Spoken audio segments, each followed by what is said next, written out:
Olá, meus amigos. Nesse domingo damos continuidade à 20ª rodada do Campeonato Brasileiro. Então nosso foco vai ser maior aqui no Brasileirão, tanto Série A quanto Série B, e a gente também vai escolher juntos aqui os nossos jogos complementares. Afinal de contas, já tem bons campeonatos acontecendo, a Bélgica já está rolando, tem o início também do Campeonato de Israel, tem outros campeonatos acontecendo. A gente vai filtrar uns bons jogos complementares aqui nesse domingo. Para você que gostou do BDM um pouco mais demorado no sábado, esse domingo também deve ser um pouquinho mais demorado. Então você usa aí embaixo a filtragem que o William, nosso querido editor, deixa pra gente, tá? Vamos falar sobre Bragantino e Fluminense. Fluminense vindo de 2 vitórias seguidas. Meus amigos, será que o jogo virou? Será que a chegada do Thiago Silva virou os ares pro lado do tricolor? Venceu o Palmeiras. Flamengo enfrenta o Atlético Goianiense. O Flamengo venceu, mas não convenceu, né? Não jogou bem de novo. O Flamengo não tinha jogado bem contra o Criciúma, não tinha jogado bem na derrota contra o Fortaleza, não tinha jogado bem no jogo contra o Cuiabá, e agora de novo não jogou bem contra o Vitória, mas conseguiu um gol no final. Carlinhos fez o gol com o passe do Gabigol. O Atlético Mineiro enfrenta o Corinthians que conseguiu vencer a sua primeira partida fora de casa contra o Bahia, nada mal, né? O Cuiabá enfrenta o Atlético Paranaense, talvez um jogo mais parelho do dia, e o Grêmio recebe o Vasco. Não vai ser ainda nesse jogo que o Grêmio vai voltar para sua arena. Esse jogo vai ser na Arena Condá, em Chapecó, mas o Grêmio é o mandante. Meu nome é Theo Borges, esse é mais um Bom Dia Mercado, nosso planejamento diário sobre apostas e trade aqui no YouTube. Eu espero conseguir te ajudar a fazer o melhor planejamento possível para esse domingo, dia 28 de julho. Antes de começar o nosso planejamento desse domingo, eu quero comentar sobre um assunto muito relevante, que é o bloqueio das casas de apostas, dos sites de apostas de exchanges aqui no estado do Rio, que não só tem afetado as pessoas do estado do Rio, mas também outras regiões. Tem algumas empresas, por exemplo, né, que estão bloqueando também fora do Rio, porque mais ou menos é tudo coligado. Tá? Mas o que acontece, eu não sou nenhum especialista em leis, mas o que acontece é o governo sancionou lá a lei das apostas com licenciamento, com um prazo específico para as empresas pagarem uma licença pesada, né? Só que aí o estado do Rio, a Lotérgia, falou, não, tem mais essa licença aqui, eu quero que vocês paguem agora, senão eu vou bloquear tudo. Meio que dando ali um passo à frente em relação ao governo federal. Então já tá meio que, sabe quando você queima a largada? E as casas falam, não vou pagar. E aí bloqueou, né? Só que o bloqueio no estado do Rio também tem afetado gente até em Porto Alegre, que eu fiquei sabendo. Porque você utiliza o bloqueio por meio das operadoras de internet e algumas operadoras operam, não tem como você bloquear só num estado, acaba bloqueando também fora em outros estados. Então o que está acontecendo é grave, é uma, vamos dizer assim, de maneira simplificada, é uma parada meio que inconstitucional. Tô falando meio leigo, tá? Que é tipo o Estado não esperar o governo terminar de resolver a parada e já querer botar as manguinhas de fora buscando uma, vamos dizer assim, uma lucratividade em cima, né? Não estou dizendo que o Estado do Rio não possa fazer isso, que a Lotérgia não possa fazer isso, mas que pelo menos espere o governo terminar de sancionar, de cobrar as licenças devidas dos operadores. Isso obviamente pode acabar espantando os operadores aqui do país, né? Porque obviamente o estado do Rio é um estado forte que tem muito acesso, e se você quer continuar tendo acesso por enquanto, não vou te indicar usar uma VPN, mas pode ser uma opção, tá bom? Espero que isso se resolva o mais rápido possível, e eu acredito que isso não vai demorar muito para se resolver, tá? Porque realmente é algo que pode prejudicar a intenção do governo de faturar em cima disso, governo federal, porque isso vai meio que enchendo o saco das casas e já tem uma licença graúda para pagar no cenário federal e você já vem com uma licença estadual sendo cobrado antes de regulamentar tudo, né? Antes de ter o prazo lá para pagar as licenças. Então, por enquanto, para quem é residente do Rio, está tendo que usar outras formas de utilizar as casas, tá bom? Eu, como um produtor de conteúdo com um canal no YouTube, não posso indicar para que você utilize a VPN, não posso. Tá bom? Então vamos começar. Se você não é inscrito nesse canal, fica o convite para você se inscrever. Vai ser um prazer ter você por aqui. Todos os dias, se Deus me permitir, estaremos aqui para fazer o nosso planejamento de trabalho. Eu, nesse momento, estou de férias, tá? Estou de pantufa, aproveitando o frio aqui do Rio. Estou de férias, mas venho aqui para fazer o planejamento como se eu fosse trabalhar nesse domingo. Fiz a Eurocopa, foi um trabalho bem pesado na Euro, e aí estou tirando uns dias para aproveitar, mas venho aqui sempre que possível durante o meu dia e gravo meu planejamento com vocês, porque eu sei que, obviamente, quando eu estou na ativa, você participa junto comigo, então nada mais justo do que eu vir aqui deixar o meu planejamento. A gente está fazendo esse planejamento junto, tá? Então eu vou colher informação aqui junto com você. Perfeito? Se você também puder deixar o like no vídeo, ajuda demais. Vamos começar com o Bragantino e Fluminense? A situação é o seguinte, a gente pode falar de tabela e a gente pode falar de momento. Eu gosto de falar dos dois. Porque se a gente falar de uma coisa só, a gente vai olhar para o Bragantino aqui no nosso PDF de apoio. Lembrando, se você não é membro desse canal, você pode clicar aí embaixo em Seja Membro ou abrir a descrição do vídeo para achar o link do Seja Membro. Você vai ter acesso antecipadamente aos vídeos do BDM, ao PDF de apoio com mais de 150 competições dessa maneira aqui que você está vendo, que é bater o olho e já tirar a informação, todos os dias com bastante antecedência, e também a conteúdos exclusivos, além de apoiar o meu canal, tá? Se você olha para o Bragantino em casa, você pensa, o Fluminense está enrolado, porque o Fluminense fora de casa também não vem nessa situação toda. É verdade? É verdade. Só que, quando a gente volta os olhos para momento, e o momento do Fluminense, com essa chegada do Thiago Silva, com agora talvez os jogadores desconstruindo o estilo do Fernando Diniz, porque, cara, o Fernando Diniz ele precisa de tempo para poder montar o seu estilo, para os jogadores assimilarem. E ao mesmo tempo, quando ele sai, os jogadores precisam de algum tempo para poder tirar da cabeça aquela coisa, aquele estilo de jogo. Ainda tem um pouco, né? Mas o Fluminense venceu o Cuiabá, que não é um excelente mandante, mas o Fluminense venceu. Não jogou tão bem, mas venceu. E venceu o Palmeiras. E o Palmeiras ele jogou bem. O Fluminense jogou bem contra o Palmeiras, com o apoio da sua torcida. Então o momento do Fluminense é 3 jogos de invencibilidade. Para uma equipe que ainda está dentro da zona de rebaixamento, é sim muita coisa, tá? Então a gente tem sim que olhar para esse cenário e olhar para o Fluminense de uma maneira diferente. Eu não posso só olhar para o Fluminense e falar, caramba, o Fluminense tinha vindo aqui de 6 derrotas consecutivas, o Fluminense venceu só uma partida fora de casa. Seria muito raso. Eu preciso também olhar para o momento. Mas é verdade também que o Bragantino tem uma campanha em casa muito forte,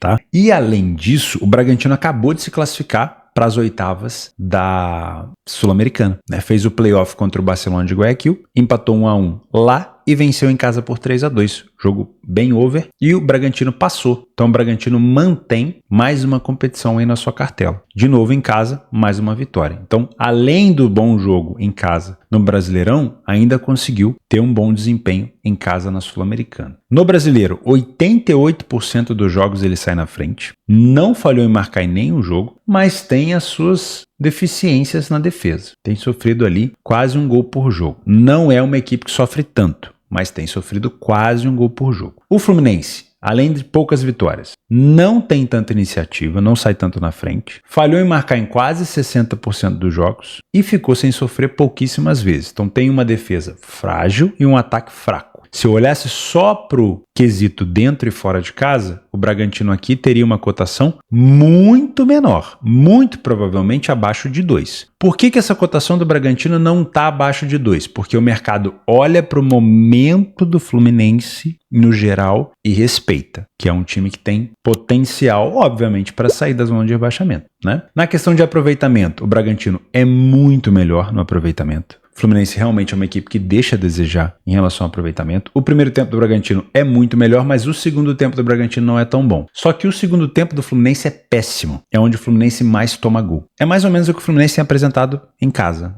como mandante. O Fluminense no segundo tempo não é tão bom, tá? Jogos do Bragantino em casa, 75% com pelo menos 2 gols e 63% com pelo menos 3 gols. Não é um time under. Tá? Não é. Já o Fluminense puxa esse número para baixo. Apesar de ter rolado gol em todos os jogos do Fluminense fora de casa, 2 gols aconteceram aos 56% e 3 em 33%. É pouco. Então o Fluminense empatando não é um resultado fora ruim, ou vencendo o jogo por 1-0, esse jogo ele tende a ficar mais amarrado. Primeiro critério aqui em relação a gols, tá? Vamos dar uma olhada, e isso é muito interessante, nos desfalques. Tem muita gente falando, Theo, se possível, comenta sobre os desfalques. Vou tentar, tá? No jogo do Fluminense, nem sempre eu consigo essa informação assim com antecedência. Mas no jogo do Fluminense, do lado do Bragantino, nós temos o Pedro Henrique, que é zagueiro, o Cleiton e o Eduardo Sacha, que tá fora. Então nós temos aqui, ó, o Cleiton, que é titular absoluto, né, o goleiro. Nós temos o Pedro Henrique, que se eu não me engano ele veio para ser titular e é titular também. Nenhuma participação em gol, mas é titular. E o Sacha, que está aqui embaixo. Deve ser Eduardo Gonzaga ou Eduardo Antunes, tá? Porque Sacha, obviamente, é um apelido. Então deve ser esse aqui, ó, o Antunes.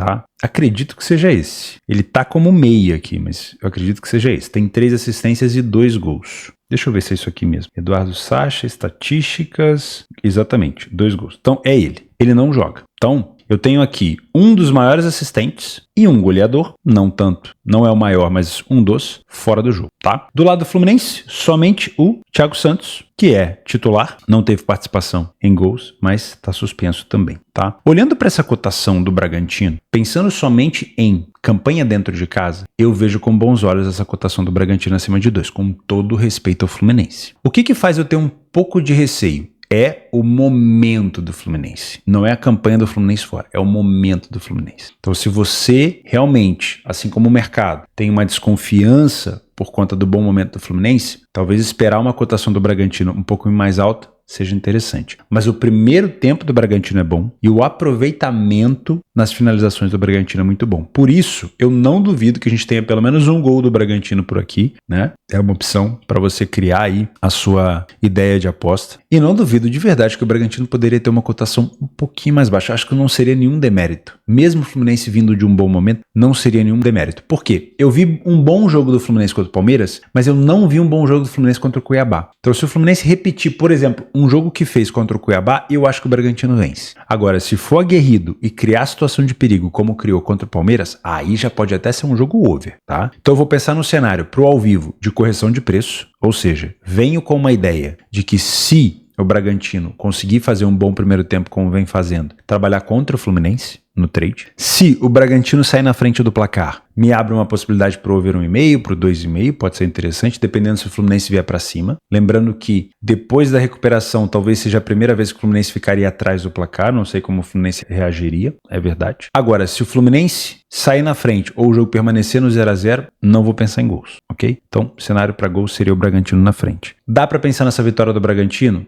Na minha humilde opinião, não acho ruim, tá? O Fluminense ele tá num bom momento, mas ainda tem que melhorar muito. Ainda acho que essa questão do Diniz ainda tá nos jogadores, então para assimilar o estilo do Mano vai demorar um pouquinho. Então o Bragantino é um adversário muito difícil para o Fluminense. Qualquer resultado aqui de empate ou vitória para o Fluminense seria excelente, excelente, tá? Então para mim essa cotação do Bragantino ela poderia estar até um pouquinho mais baixa. Flamengo e Atlético Goianiense. Vamos falar um pouquinho sobre o Goianiense, que vem numa draga, né? Goianiense com uma odd de 10. Não gosta, vocês já sabem, né? Que eu não gosto desse tipo de cotação no Campeonato Brasileiro. Não coloco meu dinheiro. Mas vamos entender um pouquinho também do adversário. O Goianiense, nesse momento, ele já assumiu a lanterna da competição. 2 vitórias em 19 jogos, né? O saldo do Goianiense é muito ruim. Fora de casa, apesar de ter marcado alguns gols no início, principalmente do campeonato, é uma equipe que vem de 5 jogos sem conseguir vencer e 3 derrotas consecutivas. Vamos dar uma olhada para quem foram essas derrotas, que é importante. Perdeu para o Fortaleza, sofrendo 3, marcando 1. Perdeu para o Palmeiras, sofrendo 3, marcando 1. Perdeu para o Bragantino, sofrendo 3, marcando 1. Foram 9 gols sofridos nos últimos 3 jogos. Marcou? Marcou. O famoso cair atirando, né? Mas sofreu, tá? E nesses jogos, se não me falha a memória, deixa eu dar uma olhada aqui, que isso aqui é uma informação muito relevante. Eu quero saber, nesses jogos, se ele estava atrás ou não do placar quando aconteceu. Então, eu vou pegar aqui contra o Fortaleza, ó. Ele saiu atrás do placar, aí foi para cima. Contra a equipe do Palmeiras, ele saiu atrás do placar e foi para cima. Se bem que ele empatou rápido, né? Mas tudo bem.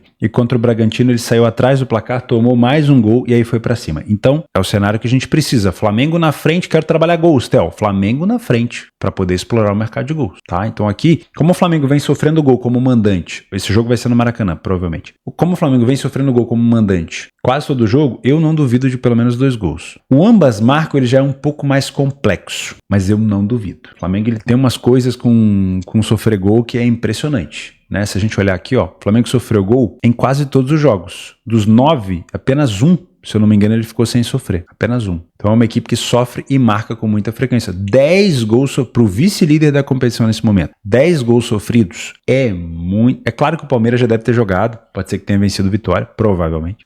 Ou vai jogar daqui a pouquinho, você tá vendo esse planejamento daqui a pouco, né? E o Palmeiras já deve ter passado o Flamengo. Mas tudo bem. O Flamengo, como segundo ou terceiro colocado, tomar tanto gol assim como mandante é um prejuízo, claro, né? Sai na frente um pouco mais do que o Goianiense e conta com uma defesa frágil do Goianiense. O Flamengo, como mandante, perdeu a penúltima partida, foi contra o Fortaleza, não jogou bem, tá? Tinha empatado com o Cuiabá e aí venceu em Brasília o Criciúma, naquele jogo maluco, que o Flamengo não jogou nada também, foi pro abafa no final. Aproveitamento do Flamengo é melhor. Primeiro tempo do Flamengo não é bom, por isso que eu não gosto dessa cotação aqui. Primeiro tempo do Flamengo não é bom, mas o do Goianiense consegue ser pior, tá? No segundo tempo o Flamengo é melhor. Tem um ataque um pouco mais efetivo, com mais vitórias, porém o número de gols sofridos continua sendo ruim, né? Os jogos do Flamengo têm uma tendência de ter mais gols. Pelo menos 2 gols aconteceram em todos os jogos do Flamengo como mandante e 3 gols em 67%. 70% dos jogos do Goianiense tivemos 2 gols. Então, esse cenário de pelo menos 2 gols por aqui, que está com uma cotação provavelmente baixa, ó, se você consegue esperar um primeiro tempo que não teve gols, no segundo tempo pensar no cenário para 2 gols, pode ser interessante, tá? Ao mesmo passo que, se o Flamengo sair na frente cedo, a cotação do 2,5 melhorar, você também pode pensar no cenário para 2,5 gols aqui, tá bom? Porque o Goianiense tem tomado gol com frequência fora de casa. Os desfalques. Vamos dar uma olhada nos desfalques, isso é importante, tá? No Flamengo não tem nenhum desfalque. No time do Goianiense tem bastante, Emiliano Rodrigues, cadê? Onde que está o Emiliano Rodrigues? Emiliano Rodrigues Rosales não participou de nenhum gol, não deu nenhuma assistência. Cartão vermelho para ele. Guilherme Romão. Aonde está o Guilherme Romão? Guilherme. Aqui é um defensor, tem 3 assistências. Não joga. Também cartão vermelho.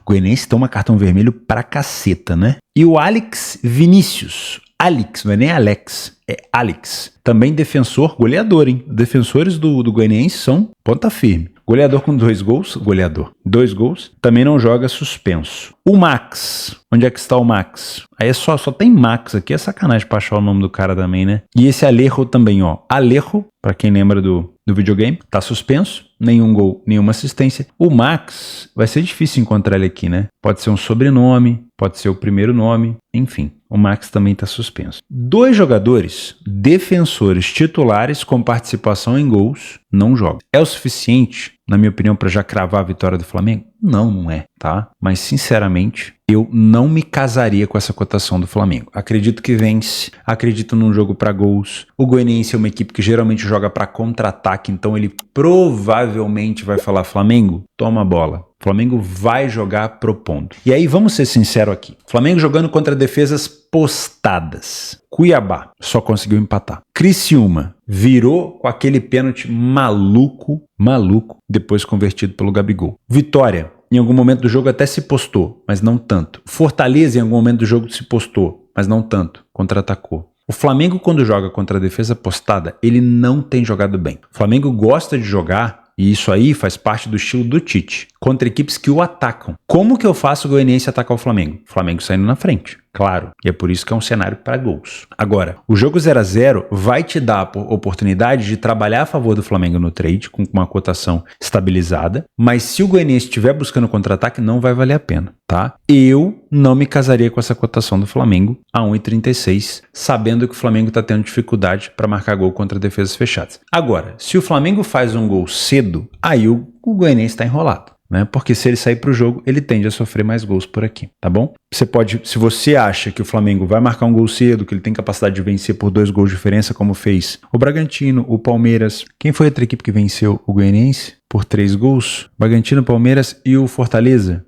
Se você acredita que o Flamengo tem essa capacidade de vencer por 2 gols o Goianiense, então você pode pensar no mercado de handicap, tá? Menos 1,25 do Flamengo pode ser interessante, mas não sou eu que vou te indicar aqui. O cenário mais provável que eu tenho é, no live, trabalhar a favor do Flamengo no primeiro tempo e nos gols se o Flamengo sair na frente. Atlético Mineiro, vulgo Galo Mineiro, contra o Corinthians. O Galo vem de 2 vitórias seguidas em casa, começa a dar um ânimo, né? Depois de um tempinho. O Galo, se a gente pegar, foram 3 jogos aqui já de invencibilidade. Empatou com o Juventude com gosto de derrota, porque vamos ser sinceros, esse jogo o Galo era para ter vencido. Foi um massacre, Juventude mandou o seu jogo em Brasília e aí tira toda a força do Juventude, com todo o respeito, tá? Venceu o Vasco e venceu o São Paulo. Tinha feito um jogo ruim contra o Flamengo, tinha feito um jogo ruim contra o time do Palmeiras em casa e tudo mais, mas parece que já se recuperou. O Corinthians venceu a primeira partida fora de casa contra o Bahia. E aí vale aquela pergunta, é o suficiente para poder acreditar no Corinthians? Não tenho certeza, tá? Para mim, eu olho para essa cotação do Galo e acho uma cotação justa. Pelo que o Corinthians apresentou no Brasileiro até agora, não acho que o momento do Corinthians já é uma virada de chave, tá? Assim como, por exemplo, Fluminense. O Fluminense vem de 2 vitórias seguidas. O Corinthians vem de um empate contra o Grêmio, onde teve que buscar um empate no finalzinho. Teve um erro de defesa lá que acabou dando gol pro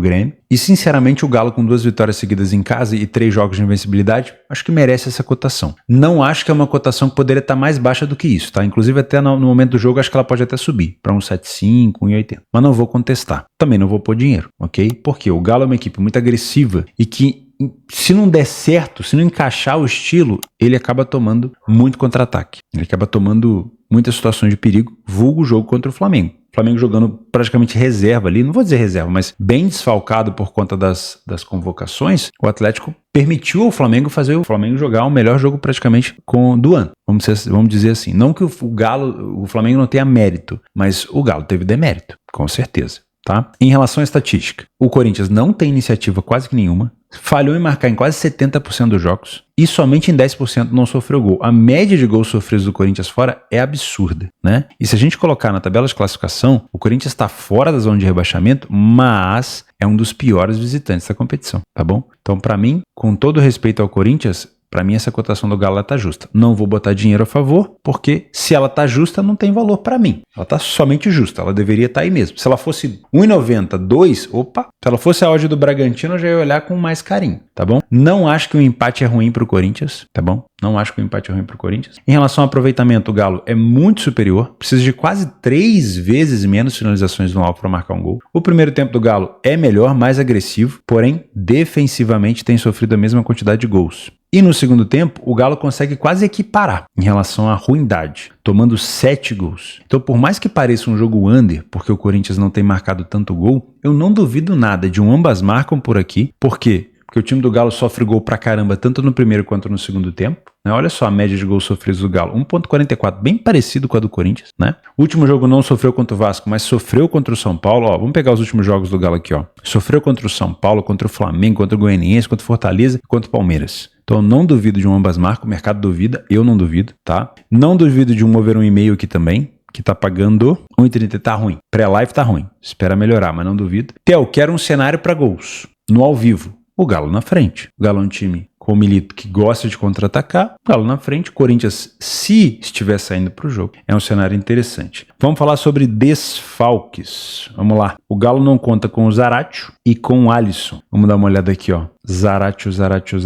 Matias Zaratio, 2 gols marcados, não conta com ele. E com o Alisson, nenhum gol marcado, nenhuma assistência. Então, o Zaratio, obviamente, é o desfalque mais importante. O Corinthians, o zagueiro Kaká, que é praticamente um goleador, né? O Kaká tem 3 gols marcados, se não me falha a memória. E o Maicon. O Maicon, ele tá aqui... O Maicon eu não tenho certeza se ele... O último jogo do Maicon acho que faz um tempinho, né? Ele tá machucado acho que há algum tempo já. Desde o meio de maio. Então isso aqui não é novidade pra ninguém. Chover no molhado. Mas o Kaká, que é um bom zagueiro titular e artilheiro, não joga. Tá? Para mim, jogo para correção de preço, não duvido de 2 gols e não duvido de um ambas marcam. Não acho a cotação do Galo errada, tá? Mas, obviamente, se o Corinthians escolher se defender, o Galo pode ter dificuldade por aqui. Cuiabá e Cap. Esse é um jogo que eu vou resumir da seguinte maneira. Para mim é um jogo pro ao vivo, tá? A gente pode até passar o olho no PDF de apoio. O Cuiabá não tem um bom desempenho dentro de casa, mas o Atlético Paranaense fora de casa também não é um supra-sumo, tá? A média de gols é muito parecida, não é à toa que o mercado tá muito parelho. Muito, tá? O aproveitamento das duas equipes é praticamente igual, o primeiro tempo é praticamente igual, o segundo já temos aqui uma superioridade do Cap. E o Cap também vem motivado, né, depois da classificação contra o Cerro Porteño por 2-1. Então, assim, não duvido, tá, que o Cuiabá tenha dificuldade aqui de novo. Não tô dizendo que vai perder, mas não duvido. Mas lembra só que o Cuiabá, ele perdeu para o Palestino, foi eliminado. O Cuiabá,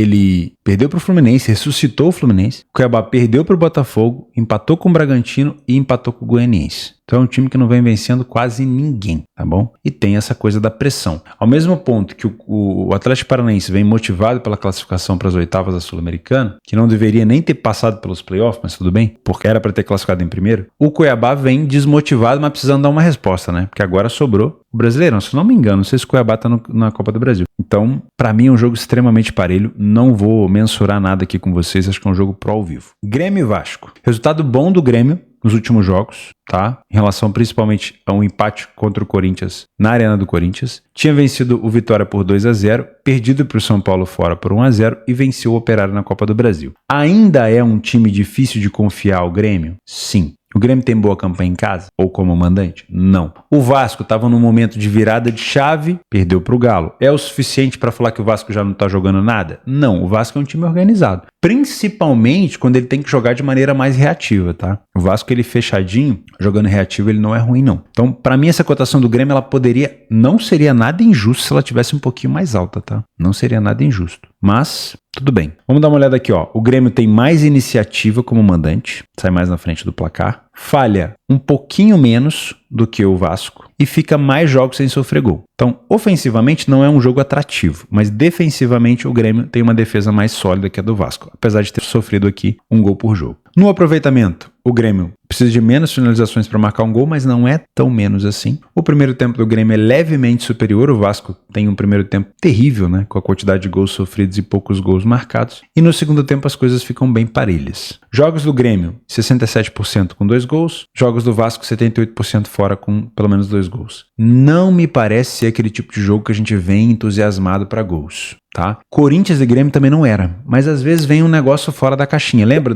acho que foi 3-3 ou 4-4 o jogo do Grêmio com o Corinthians no ano passado, 2-2 esse ano. Era esperado? Não, não era. Assim como o Vasco e Grêmio, com todo respeito, não me parece ser um jogo para muitos gols, tá? Mas pode acontecer. Eu só não vou embarcar nesse trem. Se essa carruagem passar, se esse cavalo passar selado, ele vai passar sozinho. Eu não vou nele não, tá? Não vou te indicar gols por aqui. Para mim é um jogo para correção de preço, para você trabalhar ao vivo, não inventar moda. Lembrando que o Grêmio não joga no seu estádio, ainda não é o Grêmio com a força da sua torcida em casa. Vai ter, obviamente, o mando, vai ter mais torcida, porém, claro, ainda não é no seu estádio, tá? Então isso pode ser um fator prejudicial. Deve estar um frio danado, Chapecó, 19 horas, acho que vai estar um frio engraçado, tá? Não tenho, assim, previsão de como é que vai estar, mas imagino, não sei como é que tá. Aqui no Rio, pelo menos, tá frio. Isso pode ser um fator prejudicial pro Vasco. O Grêmio tá um pouco mais acostumado com isso daí, mas não é o suficiente para fazer eu acreditar numa dupla chance do Grêmio ou uma vitória do Grêmio seca. Para mim, é um jogo pro ao vivo, tá? O Grêmio tem um desfalque do Jeromel, que não é um jogador que vem jogando tanto esse ano, né? Jogou aqui 6 partidas, não tem tanta minutagem ainda, então é um jogador que é titular do Grêmio hoje em dia, não tenho certeza, mas ele está suspenso. Do lado do Vasco, o João Vitor e o Guilherme Estrela, que machucou, né? Os dois jogadores machucaram aqui. Deixa eu ver. João Vitor, defensor, nenhum gol, nenhuma assistência, e Guilherme Estrela, Guilherme. Não tenho certeza se também vinha jogando muito. Acho que é um jogador que apareceu, ele fez um gol, acho que se não me engano fez um gol, fez um bom jogo contra o São Paulo e depois já machucou, tá? Não é aqui a gente tem a listagem dos jogadores com mais minutagem. São os 20 jogadores com mais minutagem. Pode ser que seja esse daqui, ó. Porque quando não aparece nome no PDF de apoio, é porque o jogador é muito novo, né? Ele veio das categorias de base. Por exemplo, o Estrela tem 19 anos. Pode ser ele, tá? Ele tem um gol e uma assistência, é isso? Eu acho que ele tem um gol e uma assistência. Pode ser esse daqui, mas ele não joga, tá bom? Quando é assim, quando não tem nome... Theo, por que não tem nome? Porque o jogador é muito novo. Geralmente vem da base, ainda não tem o nome no local onde eu pego essa informação, mas provavelmente é ele, tá? Vamos falar de Série B. O Guarani enfrenta o Brusque. Guarani que é um dos piores times da competição. Aliás, nesse momento, pela tabela, é um dos piores. E o Brusque está na antepenúltima colocação. Então, já me parece um jogo aqui só pro ao vivo. Vou até colocar como complementar, tá? Fora de casa, o Brusque tem uma campanha de nenhuma vitória e um saldo de gols de -9. É isso mesmo? Não, é isso mesmo. E em casa, o time do Guarani só venceu uma. Que jogo, hein? Nossa, mãe do céu. América Mineiro e Ceará. O América, uma das melhores equipes da competição, um dos melhores mandantes, invicto, enfrenta o Ceará, que venceu apenas 2. É favorito, o América com justiça. Também é um jogo complementar para mim. CRB e Santos. O Santos vem de um momento muito bom. Se eu não estou enganado aqui, o Santos está um tempinho sem perder, né? 7 jogos sem derrotas. O CRB vem de 4 jogos sem derrotas, então já é um jogo mais parelho. O Santos é o líder, mas dentro de casa o CRB está invicto e tem 6 vitórias, só tomou 3 gols. Então vai ser difícil para o Santos furar essa defesa aqui, tá? O Santos, como visitante, teve mais derrotas que vitória. Cuidado, tá? Como não é favorito, eu não vou colocar que pode se complicar. Um jogo complementar para mim. Vamos marcar junto aqui já os nossos jogos extras? Vamos lá? Então vamos começar aqui na Coreia. Pohang Steelers geralmente é um dos líderes da competição. É o líder nesse momento. Vamos colocar como um bom jogo complementar, 7 horas da manhã, né? Argentina, temos o River Plate. Bom jogo contra o Sarmiento. Que posição tá o River aqui? 10º colocado. Estudiantes e Gimnasia, o Boca Juniors. O Boca passou na Sul-Americana? Boca passou, né? O primeiro jogo foi 0-0, venceu o Del Valle. Boca passou então para as oitavas da Sul-Americana, é verdade. Tajeres enfrenta o Banfield e o Racing, o União Santa Fé. Todos os jogos aqui são interessantes, né? Na Bélgica, temos o Genk com o Standard Liège. O Gent, lembrando, Theo, você está marcando esse jogo todos os jogos aqui é para fazer? Não. Uma opção de complemento para você, tá? Adapta ao seu horário e aos times que você conhece. Antuérpia, também é um jogo bom. Vamos para a Bulgária. Esse CSKA Sofia 1948 não é aquele, se eu não me engano, tá? Eu acho que é o CSKA Sofia normal. O Chile, temos Universidade do Chile, que a gente conhece um pouquinho mais. Na China, eu sempre me esqueço do líder da China atualmente, é o Shanghai. Então o que a gente tem aqui no máximo é o Taishan, não sei nem se ele tá com esse nome ainda, né? Porque eles estão mudando o nome toda hora lá por causa do negócio fiscal, né? O governo agora barrou esse negócio de contratação com dinheiro infinito. Na Colômbia, América de Cali, como é que tá a Colômbia? Começou agora, né? O Medellín já tem 100% de aproveitamento, o América de Cali tá bem. Então colocar ele como um bom complemento. O Independente Santa Fé não joga hoje. Na Dinamarca tem o Copenhague, importante acompanhar o Copenhague na Dinamarca. O Rangers, que também é o 3º colocado, tem bastante jogo complementar. Na Finlândia, o KuPS é um dos líderes da competição, fora de casa, vale o complemento, acho que só. Hungria, não joga o Ferencváros, não vou fazer nada. Na Islândia, joga o líder Vikingur Reykjavik, com uma cotação bem esmagadinha, é verdade. O vice-líder Breiðablik também joga. Em Israel, se não me falha a memória, é o início do Campeonato de Israel. Tá? Então, quem que eu gosto de acompanhar em Israel? Apoel Beersheva, Maccabi Haifa e Maccabi Tel Aviv. São os 3 times que eu acompanho, não vão jogar nesse domingo. Na Noruega, vamos lá. Bodø/Glimt joga hoje? Não. Molde joga hoje. Lillestrøm tá lá embaixo, tá mal, acho que só. No Paraguai, o Olímpia, que a gente já conhece, e o isso aqui é clássico, hein? Libertar e Nacional, bom jogo. Polônia, Legia Varsóvia, conhecemos muito bem. Na Romênia, o Cluj, muito bom time, também é um bom jogo complementar. Na Sérvia, não vou colocar ninguém. Na Suécia, o Hammarby, também é um bom time. Também dá para colocar o Djurgården e o Elfsborg e o BK Häcken. São bons times. Na Suíça, temos o Young Boys jogando com o St. Gallen. O Intertour contra o Zurique. Também o Zurique é um time muito forte. E o Servette, que se não me falha a memória, já é o líder? Já é o líder da competição. Tem aquela League Cups, ou Leagues Cup, que eu comentei com vocês, que é MLS e Liga do México, ali aquele imbróglio todo para saber quem é o melhor time da América do Norte. Atual campeão é o Inter Miami do Messi, também, se você quiser colocar como opção. Acho que é isso, né? Vamos dar uma olhada aqui embaixo, se tem algum amistoso legal que a gente deixou passar. Nossa, tem muito jogo, hein? Ó, Olimpíadas Feminina tem o Brasil que enfrenta o Japão. Vamos acompanhar aqui as meninas do Brasil. E os amistosos. Kaiserslautern, time da Alemanha. Ó, a segunda divisão da Alemanha tá voltando, hein? Dia 2 de agosto, se não me falha a memória. Vou ver se já tem aqui no radar esportivo. Dia 2. Cadê? Será que já tem? Ah, aqui, ó. Bundesliga 2. Está chegando. Hamburgo e Colônia. Hamburgo preso nessa caverninha do dragão ainda contra o Colônia, que desceu da primeira divisão para a segunda. Sabia que o Colônia é um dos maiores campeões da segunda divisão? Pois é, voltou para sua casa, né? E também tem a terceira liga da Alemanha, o 1860 Munique, que é o maior rival histórico do Bayern de Munique, para quem não se lembra, enfrenta o Saarbrücken. Lembra do Saarbrücken? Time que foi longe na DFB Pokal, eliminou o Bayern, eliminou o Frankfurt, eliminou o Borussia Mönchengladbach e foi eliminado por quem? Pelo Kaiserslautern, que a gente acabou de comentar aqui embaixo. O espaço está aberto para vocês. Se você tiver alguma informação complementar, alguma correção, obviamente algum complemento, é sempre muito bem-vindo, não só para mim, mas para todos que acompanham aqui o BDM. Grande abraço, excelente domingo, excelente trabalho e até amanhã.